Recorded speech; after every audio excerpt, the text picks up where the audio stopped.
Hello, welcome to the Comic Book Commentary. I'm Bo Leidig, and this week we're going to be talking about Jim Lee's Wildcats #1. Let's zoom in and take a closer look. First published in August of 1992, we get a great look at all of the team members here in a cool action sequence. They're ready for a fight. I would like to point out, though, that the S in the word Wildcats is unnecessary. CATS itself is an acronym standing for Covert Action Teams. But as you can see, the word teams is already pluralized, therefore the S at the end of Wildcats is doing nothing. I'd also like to point out that there is in fact a gold foil variant cover that looks like this. You may notice that this looks like hot garbage on camera because I am essentially shooting a mirror. It's no different than the regular cover other than just being completely gold with black lines. You may have also noticed that this cover has what would appear to be a Jim Lee signature. However, I have no way to verify this. The signature was on this book when I bought it, and I am not the one who got it signed. Keep in mind that if you ever buy a book that has a signature on it, you are going to have to provide some sort of verification that the signature is legitimate if you want to get top dollar for said signature.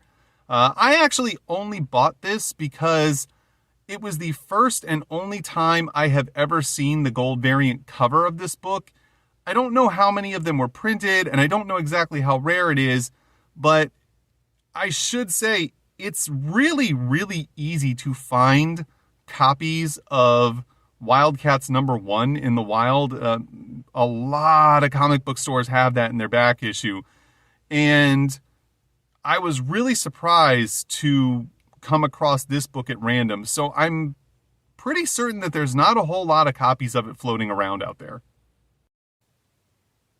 Jim Lee, co-creator, writer, penciler. Brandon Choi, co-creator, writer. Scott Williams, inker. Mike Heisler, letterer. Joe Rosas, colorist. Ruth Grice, editor. Digital Chameleon, color separator.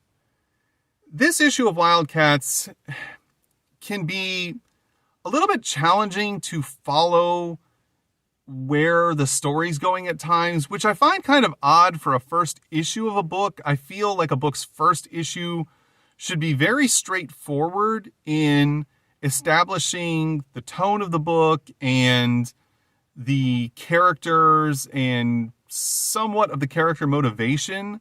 But this book is a little all over the place at times. We start out, for instance, on the first page at a U.S. research station in Antarctica on July 29th, 1980. The two researchers we see here are approaching a crater that they were told was created by a meteorite crashing into the Earth. But in actuality, it's a crater that was created by a Russian, Soviet in 1980 research space station that crashed into Earth. Here we see that one of the researchers finds this orb and he doesn't know what it is. And then suddenly there's a huge flash of light and this woman appears and quickly yells at them to not touch the orb, that they can't comprehend its power and that they need to give it to her, but she quickly disappears before they can do that. So the two of them decide that they're never going to speak about this to anyone else and keep it amongst themselves because who would ever believe it? Here on the second page, we see an image of what is listed as the future of August 9th, 1992. It's two government operatives talking about a large explosion that took place in Georgetown and trying to figure out how they're going to hide this. They're talking about a total press blackout, and then it involved two Wildcats teams. And then suddenly there's a huge flash of light. The same woman appears and tries to, do something. She never speaks to them. They're going to attack her, and then she suddenly disappears again. The next page is supposed to take place in the quote-unquote present, which in this case is August 8th, 1990 in New York City. Here we see one Jacob Marlowe, who is a homeless man who has been homeless for several decades and who the American dream has failed miserably. And it's really just a quick description of him not having a great life and is now just passed out in an alleyway in New York City. So here on the next page, we see Marlowe asleep in the alleyway in a pile of garbage. I'd like to point out that the garbage has some little Easter eggs in it. We see here the box for a Sony television. We also see a sign that says future site for Image Comics, which is kind of funny. A Macy's bag, there's a Taco Bell bag, an empty Gatorade bottle, and it probably doesn't show up on camera, but if you look at this really closely, this is a box of X-Men comics. Once again, it's known to most of you that Jim Lee worked on X-Men before leaving Marvel to join Image and found Wildstorm Studios to start creating his own books. So I think this is kind of a funny little dig at Marvel saying, hey, your books are trash. I don't know that for certain, but that's what it appears to be. In the next panel, we see two street toughs who are, I guess, patrolling their neighborhood, going into a back alley, finding Marlowe asleep, and deciding that because he's homeless, that they should assault him for no reason, I guess. This is, again, common comic book fare of people who are up to no good just for the sake of being up to no good. They're not going to rob him. He has nothing. But before they can do that, Marlowe decides to fight back by using a power that he doesn't know or understand. I guess it's more reactionary. He's very surprised by this, but he, again, can't control it. So he's quickly hit in the back of the head with a pipe, then kicked in the face, and then when he's about to be stabbed, there's a large crack, and the mysterious woman appears again and shoots some sort of telekinetic energy beam and launches one of the attackers with the knife directly into a wall, apparently knocking him unconscious. She quickly disposes with the other thug by means that aren't totally explained, and then informs Marlowe that her name is actually Void, and that she was sent there to protect him because he is actually Lord Emp, one of the four Lords of Power, the champion of mankind, and he is to fight against an organization called the Cabal, which was apparently a threat to Earth in the past and has now returned to threaten humanity once again. She informs him that the powers that be have sent her to prepare him for the coming war, and that she must come with him and that his life will never be the same. On the next page after that, we get an advertisement for the next issue of Wizard Comics, issue number 14, featuring X-Men's Art Thibert interviewed. I think that's how you say his name. There's some trading cards and Hollywood heroes, brutes and babes.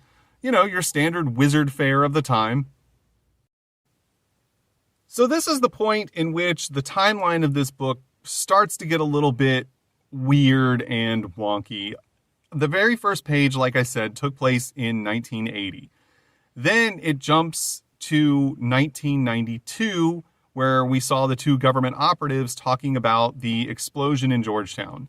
After that, it jumped back in time to 1990, where Marlowe was accosted by the two thugs and saved by Void. And here we see that it has jumped back to the future again in 1992. But it's not listed as the future, it's listed as current day. It's a little bit confusing.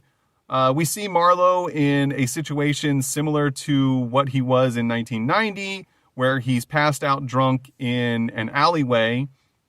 He wakes up, stumbles out of the alleyway, starts to go across the street, is hit by a cab, yelled at by the cab driver, and then we see him drunkenly stumble into a building that we are now made aware of that he's the owner of. It's not explained where Marlowe gets all the money that he apparently now has. As he comes into the building, he's met in the elevator by a man and a woman who quickly begin to clean him up. You can see she's doing his hair. The man is shaving him. He's got cucumbers on his eyelids. I still don't know exactly what that's ever been for, but you see it all the time. And by the time they reach the penthouse, which is on the 111th floor from the ground floor, he's completely cleaned up. He has a brand new crisp suit on. It's not explained where that came from, and we don't see where the clothes he had on have gotten to at this point, as they've been in the elevator the entire time, and there's nowhere that any of these things could have come from or gone to whilst in the elevator. As he reaches the penthouse, he walks out, begins to talk to Void, says that he's been celebrating because this is the 2-year anniversary of their meeting. It's pointed out that Marlowe is now worth $2.5 billion, which is pretty insane to go from literally penniless to $2.5 billion in a 2-year time span. Void and he begin to discuss the plans that they've been making in preparation for combating the Cabal, which we still don't know anything about, and discussing whether or not the two of them have done all that needed to be done to get them ready for the fight ahead. On the next page, Void begins to explain to Marlowe a reoccurring dream that she's been having, which has apparently been becoming more and more clear the more times she has it and the longer time goes on. She finds herself facing off against a shadowy figure who has an orb with incomprehensible power. It's not really explained how powerful Void is, but she's pretty powerful. Like I said, she has the telekinetic abilities. She's also capable of teleportation to a limited scope. She's hit with a blast of power from the orb. She begins to lose control. In the next page, we get this really cool full-page illustration that's supposed to, I believe, convey the shattering of her mind and body from the sheer power of the orb. Really fantastic artwork by Jim Lee. He really never fails to disappoint with this kind of stuff. It's a cool page, and for as much as it tries to explain, it kind of doesn't really explain much at all. Void tends to talk in not really riddles, but very open concepts when explaining what she experiences in her visions for the future. So here on the next page, we get a very nice close-up of Void as she continues to speak with Marlowe as they ponder whether or not they've made all the necessary preparations. And this is where we meet the team that they've been assembling to aid them in protecting the Earth against the Cabal. The first member of the team we meet is Spartan, who is kind of the field team leader of the group. Marlowe, of course, being in charge, calling the shots. Void being the guide of the group. Spartan is the one that they have put in place to train the new recruits, who they refer to as gifted ones.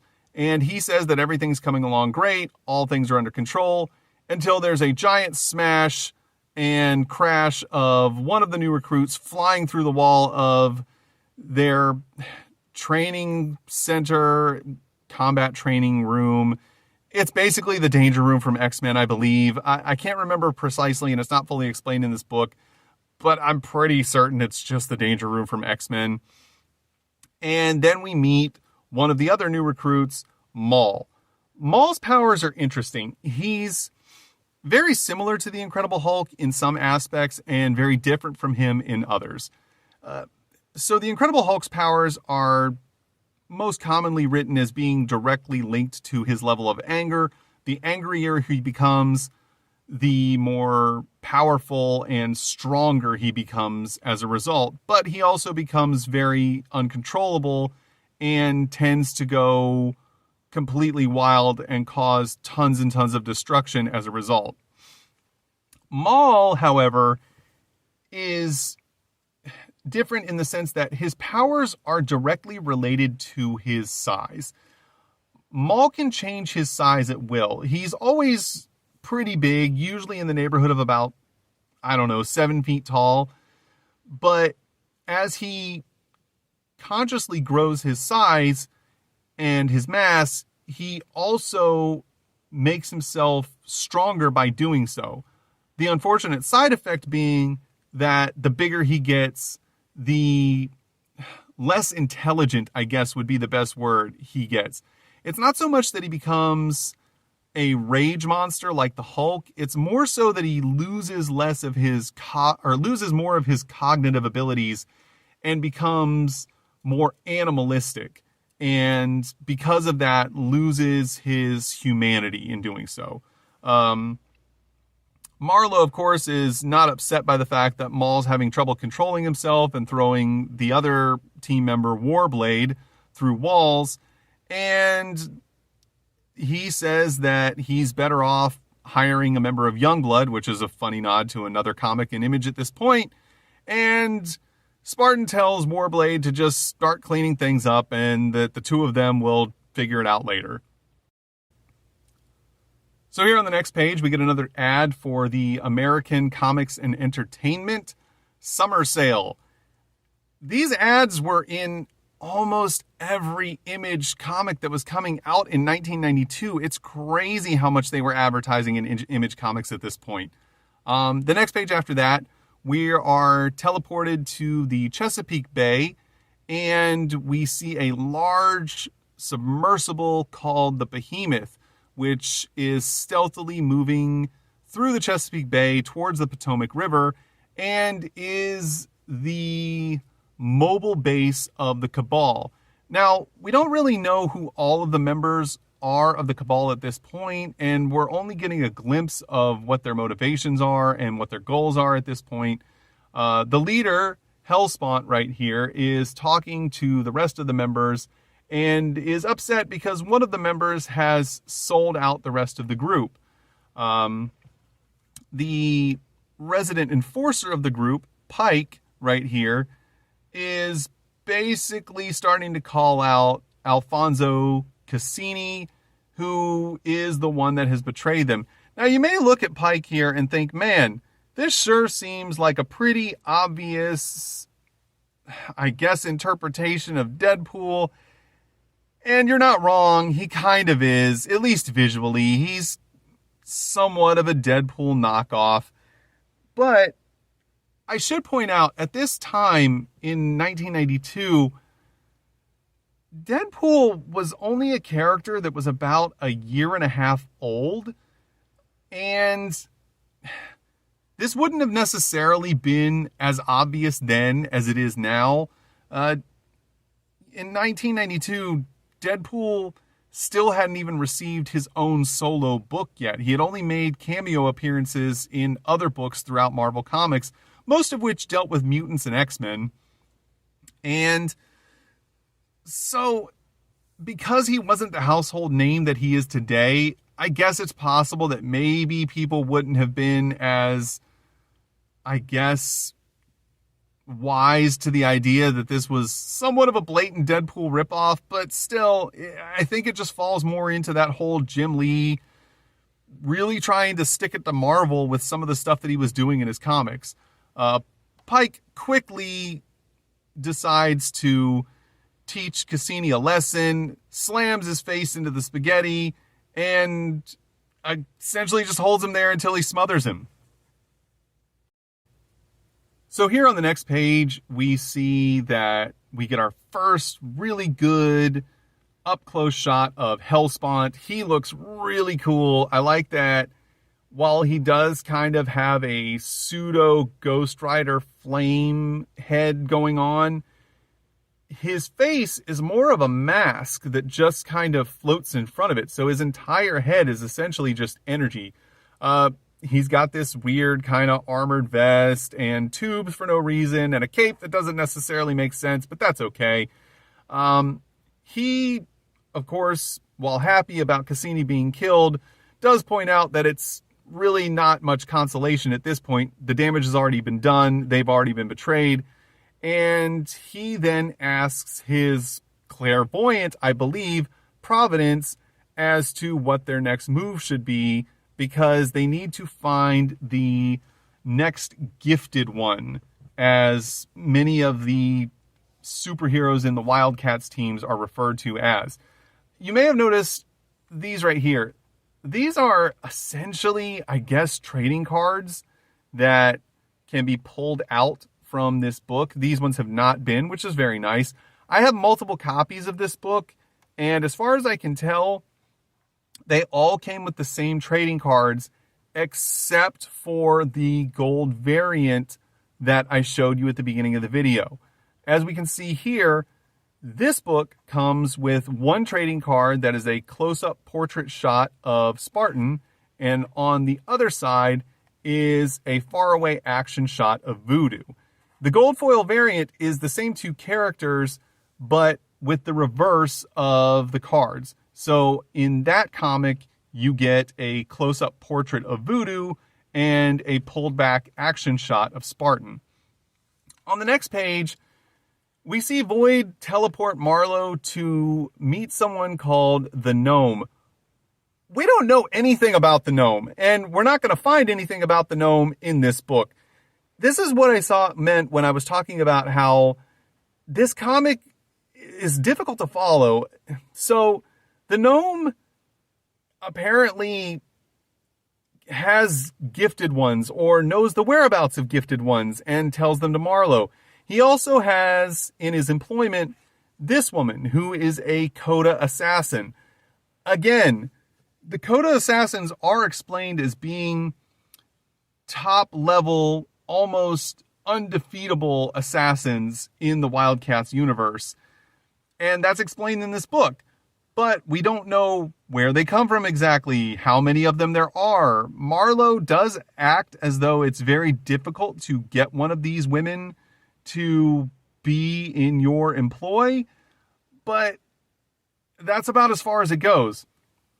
So Marlowe decides to work out a deal with the Gnome, and he tells him the whereabouts of the next gifted one, which is this nightclub that our next character, Grifter, is headed to. Now, I'd like to start out by saying, while I don't much care for Wildcats all that much, Grifter is one of my favorite comic book characters. This guy is fantastic. I love his run in Image Comics. I love his run in DC Comics. He's still being used in DC Comics to this day, I believe. If I'm wrong, please correct me in the comments section. And he is going to a former nightclub that has been turned into a strip club to find the next gifted one and try to get her help. But I should point out, he's not working with Marlowe. In fact, he doesn't even know about Marlowe at this point.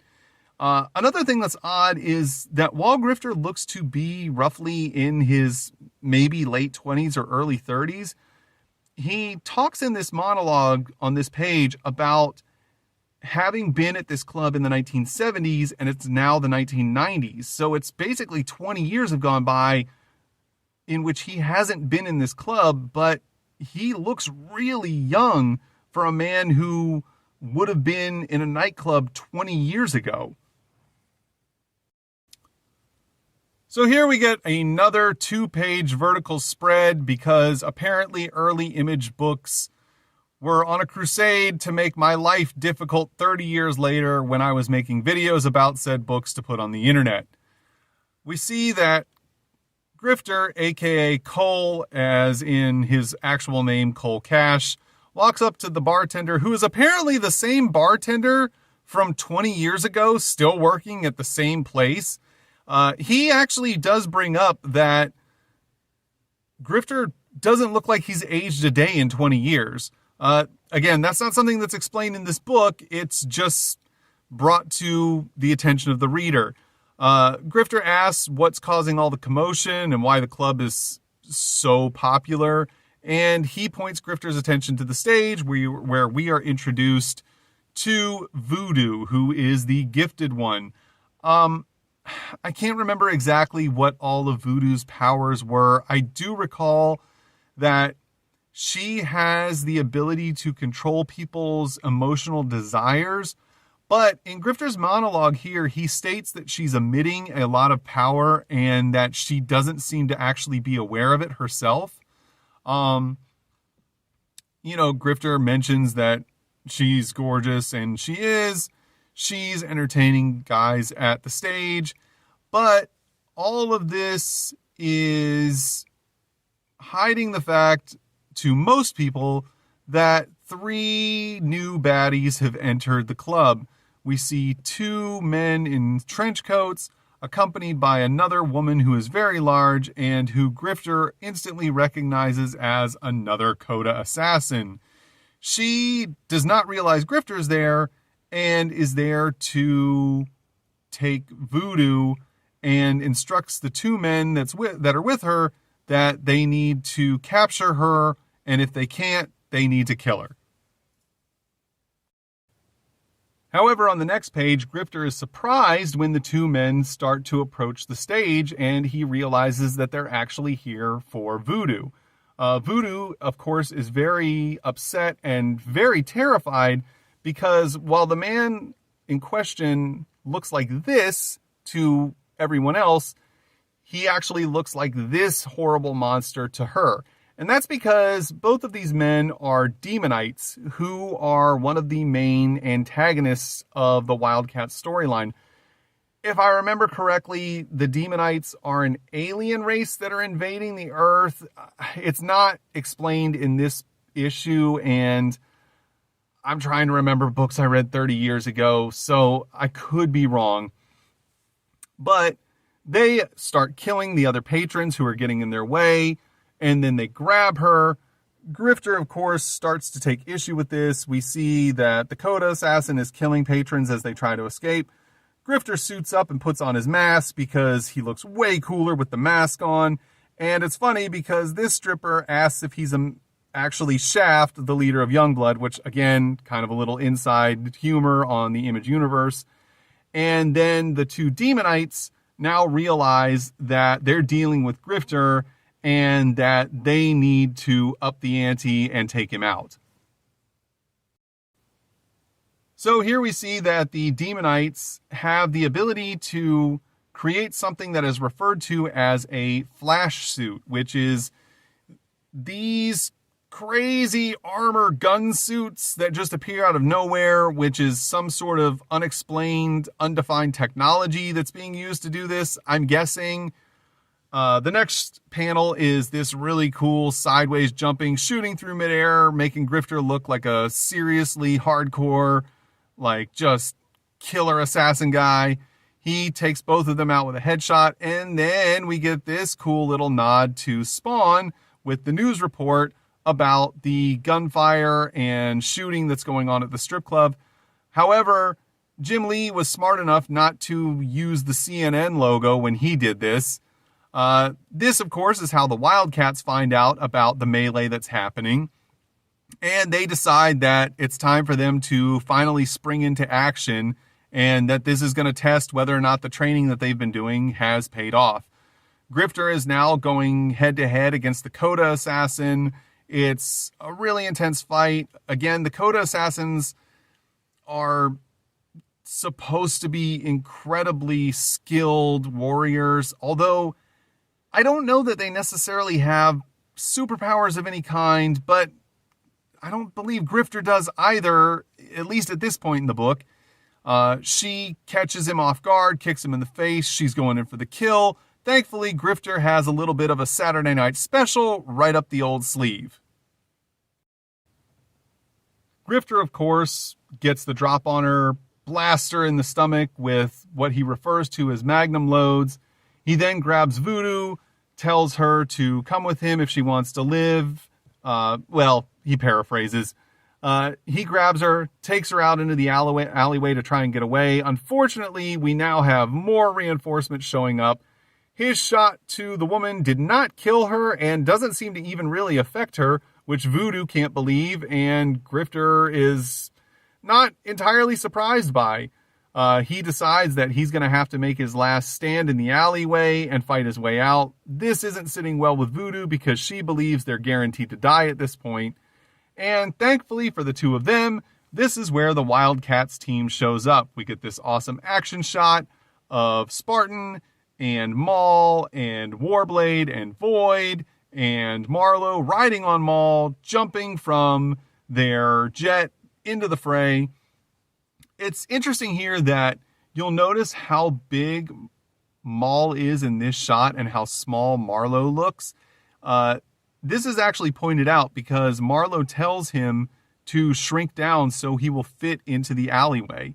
In this next shot, you can see that Maul is substantially smaller by comparison to Marlowe as he lands on one of the armored demonites and just smashes him directly into the ground. We also see here that Warblade jumps in and slashes the Coda assassin. Funny enough, Grifter doesn't even really give him a thanks for this. I'd like to point out, too, I don't remember entirely what Warblade's powers exactly are. I do recall, though, that he can morph his hands into just about any type of shape or blade. We see here it's got a thumb and 2 fingers in long blades, while the other hand is a normal fist. I don't recall if the blades are indestructible, but they are incredibly strong and can cut through most materials. We next see Spartan use a large energy blast from his hands, or as he refers to it, a bioblast, to take out many of the other reinforcements. Marlowe is very pleased with the way things have worked out because they've very quickly taken out all of the baddies, but fails to notice one of the demonites wearing the flash suits that Grifter had thought he had dealt with inside of the club is approaching him from behind and grabs him, taking him hostage. Grifter decides that he can make the shot and plans on shooting this demonite in the head, as he tried to do before. The demonite taunts him, saying, inside the club you couldn't do it, what makes you think you can do it now? And then is suddenly taken out with a weird blade chucked through the air and just smashing right through the middle of his skull. On the next page, we get a really cool advertisement for Cyberforce. I'll probably do a Cyberforce video in the near future because it's another book that was a very big part of the early days of Image, and is also a comic I really enjoy that has some really cool characters. Here we see Ripclaw. He's got really long blade fingers, reminiscent of Lady Deathstrike, I know. And we also have Stryker, who we can see here has 4 arms, but 3 of them are all on one side. And he can wield 4 guns at a time, which is super cool. And on the next page, we get another 2-page vertical shot. Jim, what did I do to make you hate me so much? This is a really cool, though, shot of Zealot. This is our first shot of her in this book. She, of course, is another Coda assassin. Again, the book makes it seem as though Coda assassins are a rarity, but we've had 3 Coda assassins show up in this same issue. She is wielding a katana and these very strange curved blades that can be thrown as projectiles. Again, it's not really clearly defined what the Coda assassins can do, but they are all incredibly skilled, and she was able to kill one of the demonites in a single shot. Marlowe is very grateful for this as he was about to die. Marlowe thanks Zealot for saving his life. She has also somehow got the knowledge that he is Lord Emp, which he doesn't know why. Voodoo is really kind of upset about everything that's going on. She doesn't understand what the deal with the Demonites is, or why all the fighting has been taking place, or who any of these wildly powerful characters are that have shown up to help and protect her. Marlowe decides that it's best for them to all just go back to headquarters and figure all these things out. Void begins to protest because she is skeptical of the people that they've just met and have been working together to kill a bunch of strangers with.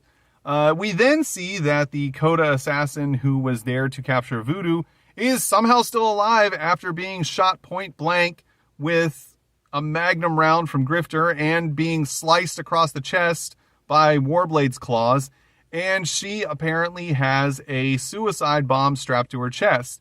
She hits the button, Void freaks out, and suddenly we see the giant explosion that was being talked about on the second page of the book between the two government operatives. Hellspawn is happy that all of those challenging him have been killed and is speaking to a man that isn't introduced really, but that man seems very positive that they won't face any real challenges now that they've taken out the Gifted Ones and the Lord Emp. And that's the end of the story in this book. Here on the last page of the book, we get an advertisement for Wetworks, which is another book series that's in the Wildstorm universe. I have a good deal of issues of Wetworks, so we'll get into those at some point in the future. And on the last page, well, I should say the reverse inside cover, we get an advertisement for the comic book greats. And these were the ones that focused mostly on Jim Lee and the creation of Wildcats. Again, I really need to try and see if I can find these recordings somewhere online. I would actually like to watch these. They're narrated by Stan Lee. We get cool insights to the creations of all the early Image guys. I think it would be a really interesting watch if I can ever find these. And that was Wildcats #1. Again, I'm not the biggest Wildcats fan, though I do have a lot of issues of this book. I do really believe, though, that this is an odd way to begin a series. When you read this book, you're really left with essentially nothing but questions and no real concrete answers about any of it. I understand you do want to generate intrigue with your first issue and a reason for people to keep reading, but this book, I don't know, it just feels like it kind of misses the mark a little bit in that. It's no knock on Jim Lee. He's one of my favorite artists. The guy's amazing, and he's been a major part of the comic book industry for the majority of my life. But again, this is just one of those weird titles that, I don't know, just doesn't really resonate with me. But if you like it, that's cool, and enjoy what you enjoy. At any rate, if you enjoyed today's video, please like, subscribe, comment. Thanks for watching. Have a great day.